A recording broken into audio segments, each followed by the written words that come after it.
Hi guys, summer కదా. So ఇప్పుడైతే mango milk shake చేస్తున్నా. ఫస్ట్ అయితే మ్యాంగోని వాష్ చేస్తున్నా. మ్యాంగో కటింగ్ చేయాలి ఫస్ట్. మెజర్డ్ మిక్సీ జార్ తీసుకొని మ్యాంగోస్ వేసుకొని, measured sugar, milk 1 cup. So మన క్వాంటిటీ కూడా ఎంత మిల్క్ పోసుకుంటే అంత. ఇలాచి లోపల ఉండే ఇన్సైడ్ సీడ్స్ వేయాలి. అందులో వేసేస్తే మంచి హోటల్ లాగా అవుతుంది. క్వాంటిటీ ఇలా వచ్చింది.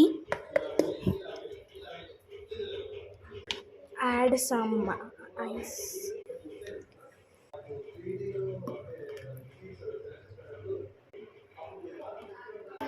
Try this at your home. Bye. Please like, share and subscribe and do all things. Bye.